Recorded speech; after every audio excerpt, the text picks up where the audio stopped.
Hi, I'm Mike with the School of Self-Reliance, and we're back with another rant. A few videos ago, I mentioned this flag.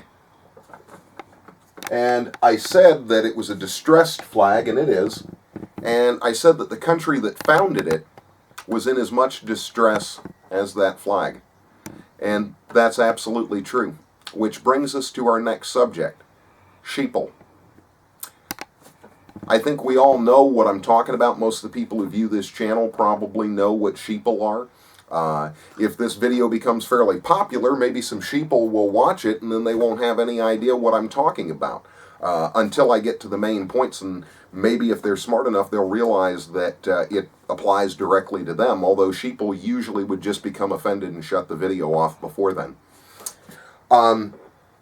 But we actually have a part of us that is predisposed to be ruled or to be slaves. And let that sink in. We actually have a part of us, scientifically proven, that is adapted to slavery, to be ruled over. And a lot of you are probably thinking, oh God, Mike, that's not true. You know, well, it is. It is. And I'm going to prove it. Some of you probably have never heard of the Milgram Experiments.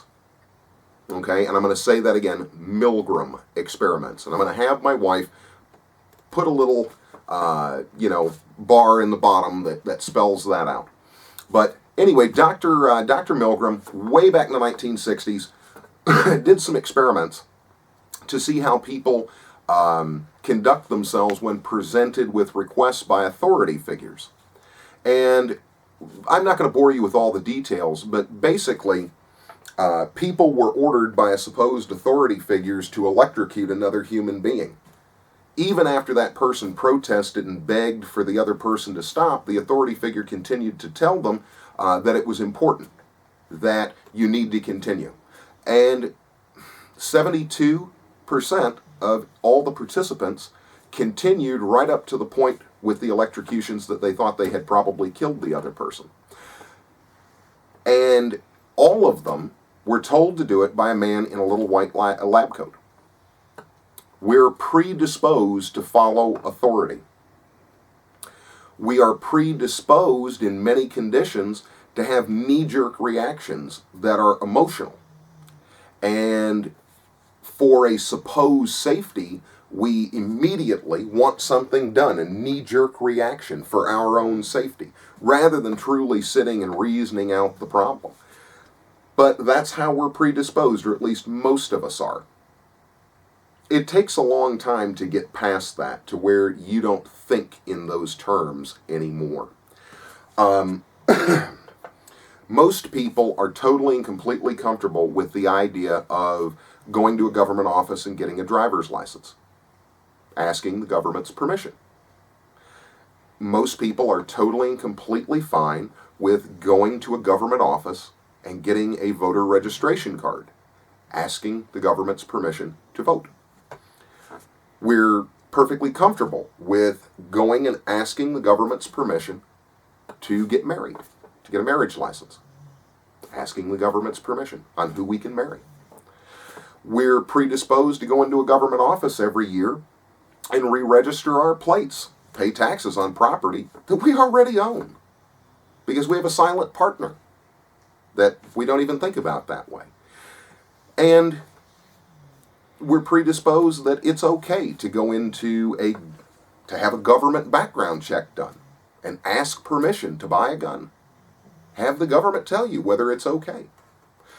And there's 1,000 things in our lives where we go and we ask permission to do something that supposedly we have an absolute right to. And I don't care whether you fall on the side of people who think that some regulation is fine and that too much is bad, or some of you probably even think that this is reasonable or that's reasonable. That's not really the point that I'm getting at. The point that I'm getting at is, if you really look around you at all the things you ask permission to do, how many of them are there? There's so many that I'll bet you can't even count them all. And yet, just 75 years ago in this country, or 50 years ago in this country, we didn't have 10% of the ask permissions that we do today. But we are so preconditioned with this authority complex over us that we accept, or many of us accept, and some to a much greater degree than others accept the concept of we must ask permission. It must be approved by somebody above us. Well, the more freedom you give up with asking someone else to decide what right and wrong is, to decide what you should and should not be able to do, the more you go down that path, well, the closer to being slavish you are. Okay? And I want you to think this through. I've known people that have said, well, I mean, those big oil companies, they make too many profits. You know, I agree with the government. You know, we should limit their profits. Really?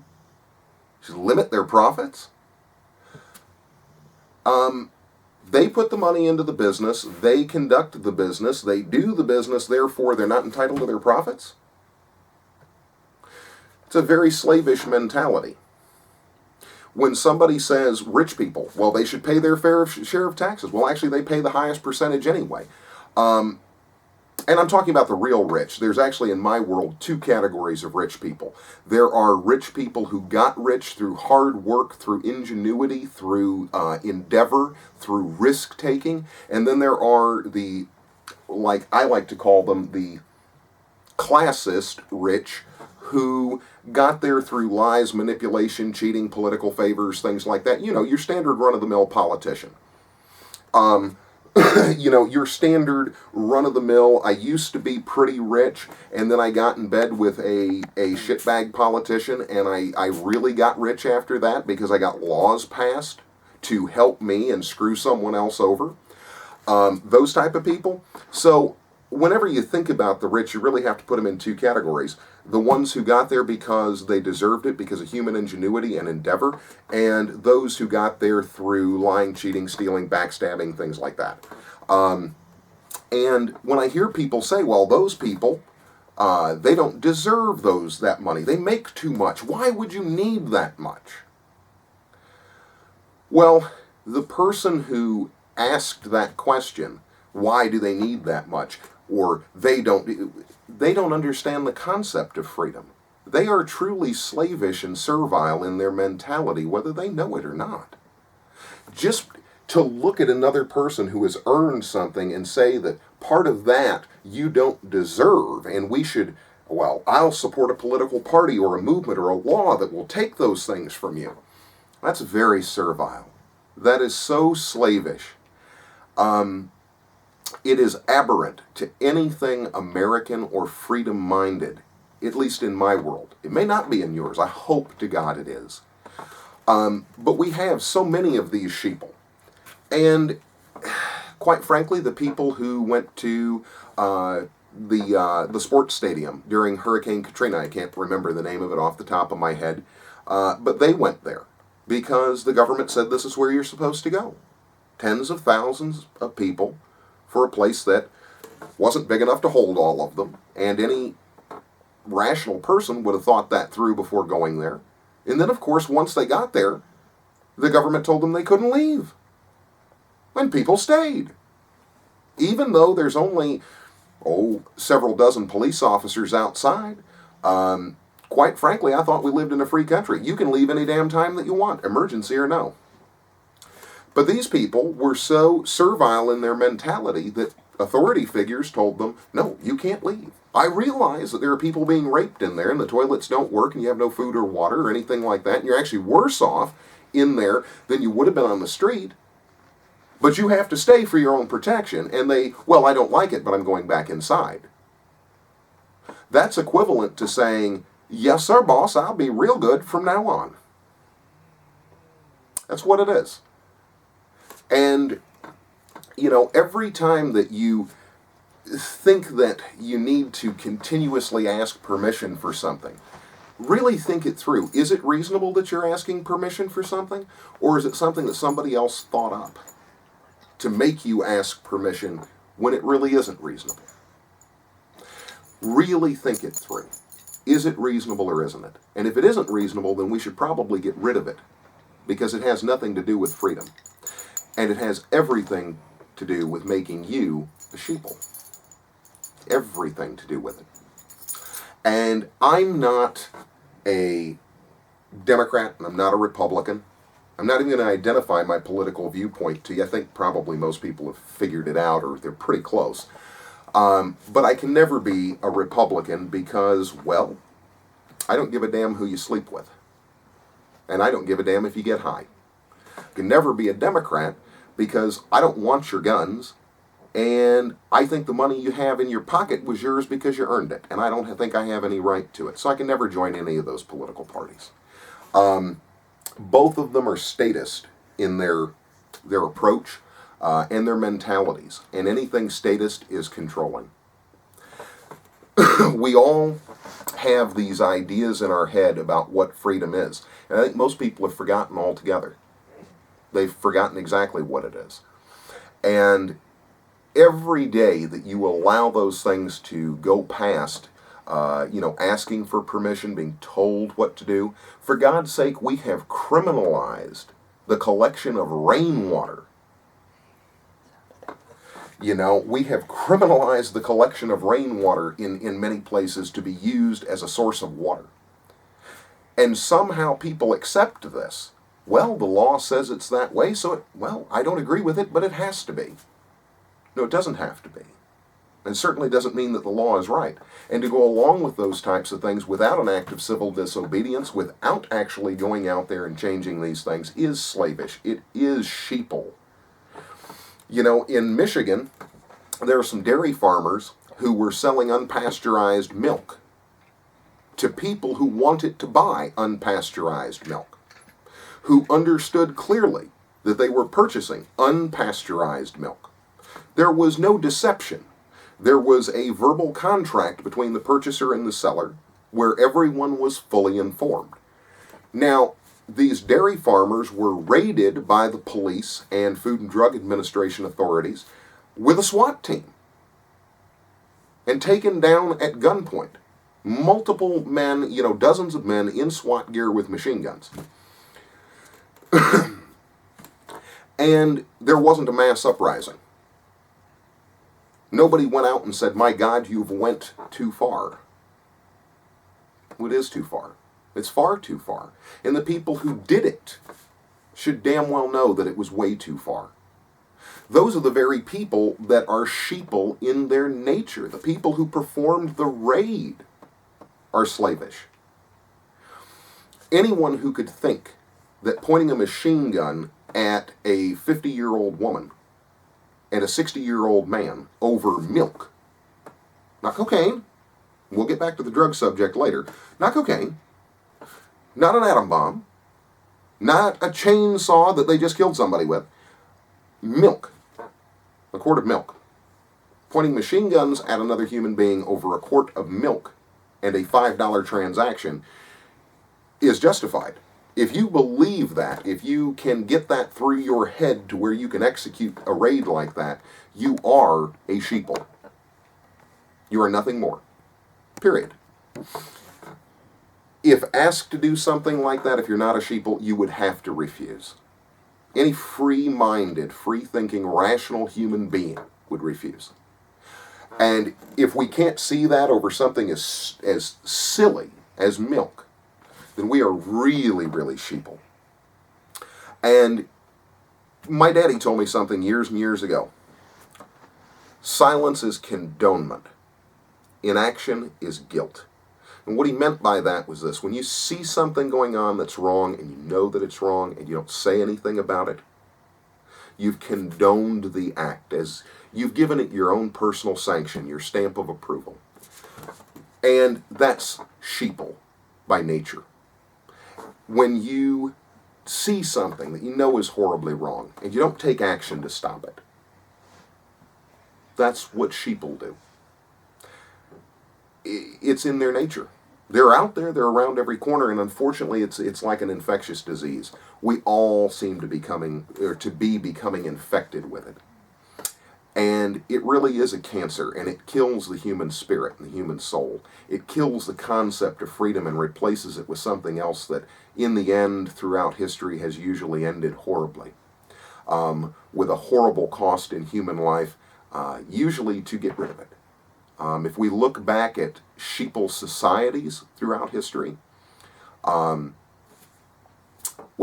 if we go to the Khmer Rouge, these atrocities that they committed were committed by sheeple, people perfectly willing to commit horrible acts at the behest of another, perpetrated on their neighbors.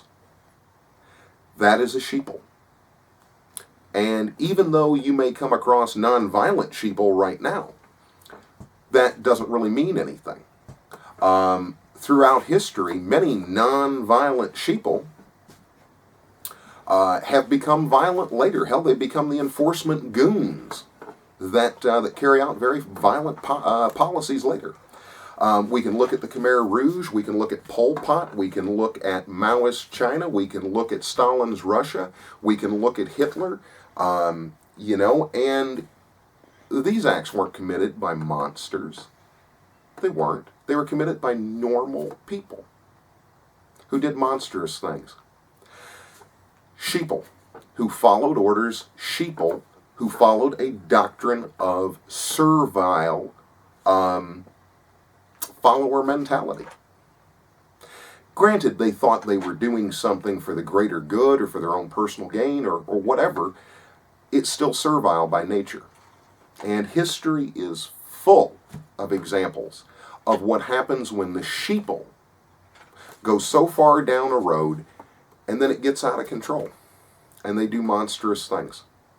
Remember, none of the horrors that we've ever seen in the last couple of centuries have ever been committed by monsters. They've been committed by normal people. Just average people just like you and me.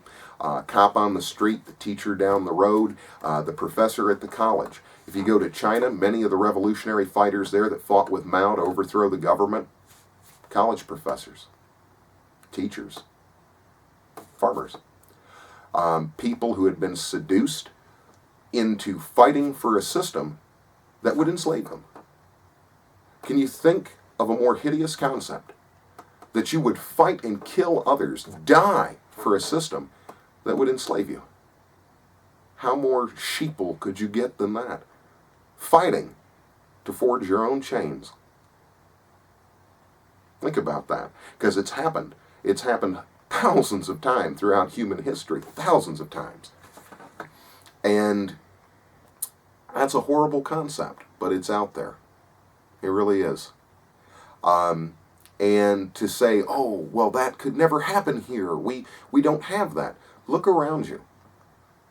Look at how many people who want desperately to give away their rights, who even form coalitions and foundations to try to eliminate not only your rights, but their own. The Brady campaign, Michael Bloomberg, yes, that's on the subject of gun control, but there are others.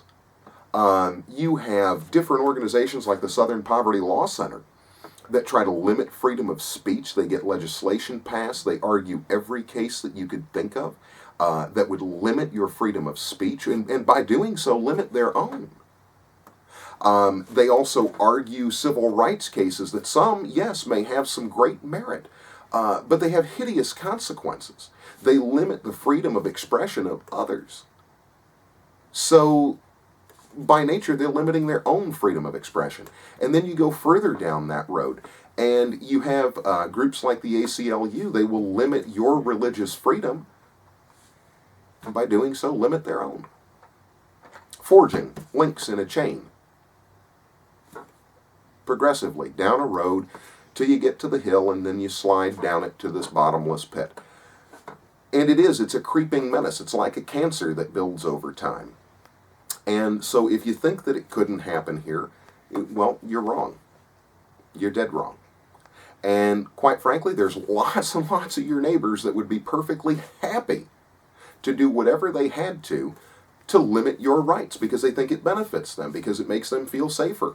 Whether it's firearms, whether it's speech, whether it's a whole bunch of things. They don't have any problems with getting groped at the airport, having their children sexually assaulted by TSA. They don't have any problems with that. Hell, they want it.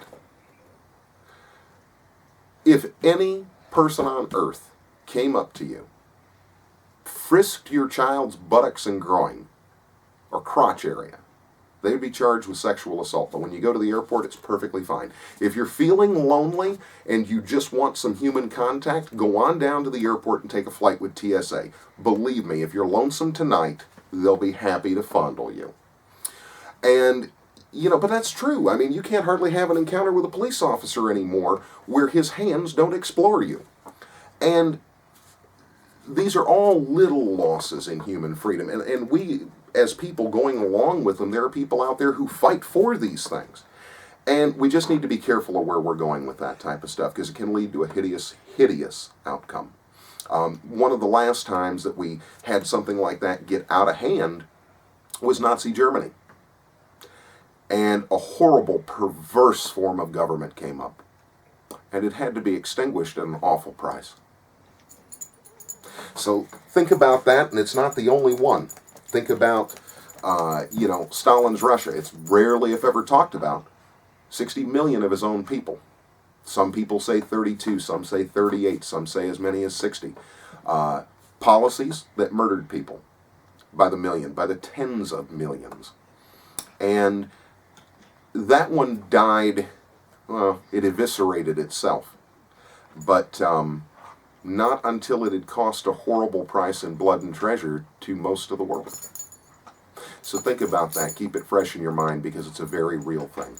Again, I'm Mike with the School of Self-Reliance. Thanks for watching.